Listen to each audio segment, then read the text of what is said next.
აფხაზეთის ავტონომიური რესპუბლიკის მთავრობის თავმჯდომარე ლევან მგალობლიშვილმა დროებით ოკუპირებული გალის რაიონის სოფელ საბერიოში ხანძრის შედეგად დაღუპული ბავშვების მშობლებს სახლი გადასცა. მთავრობის თავმჯდომარე პირადად შეხვდა ჭოლარიების ოჯახის წევრებს. კიდევ ერთხელ მიუსამძიმრა და თანადგომა გამოუცხადა. შეხვედრაზე სამეგრელო ზემო რეგიონის სახელმწიფო რწმუნებული დავით ვერავა, საქართველოს ოკუპირებული ტერიტორიებიდან დევნილთა შრომის ჯანმრთელობისა და სოციალური დაცვის მინისტრის მრჩეველი მამუკა ცოტნიაშვილი, საქართველოს პარლამენტის წევრები და ადგილობრივი ხელისუფლების წარმომადგენლები იმყოფებოდნენ.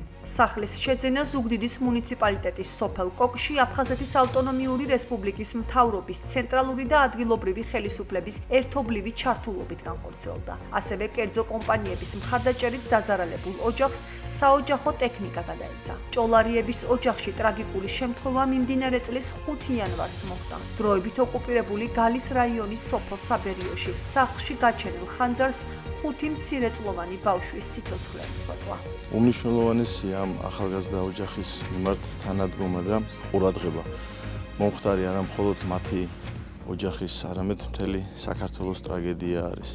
გვახსოვს ჩვენ კარგად თუ როგორ გაგვაერთიანა ჩვენს აფხაზ და-ძმებთან ამ მომხდარმა და დღევანდელი დღეც ერთგვარი გაგრძელება არის ამ ერთობის.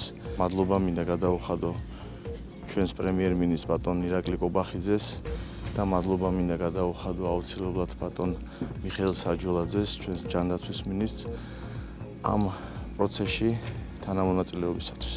თითქმის ყველა უწყება ჩართული იყო ამ პროცესებში. ჯანდაცვის სამინისტროც თავმჯდომარედ ახორციელებდა მინისტრის კონტროლის ქვეშ ყველა იმითარებას, რომ ეს პროცესები მისულიყო ბოლომდე.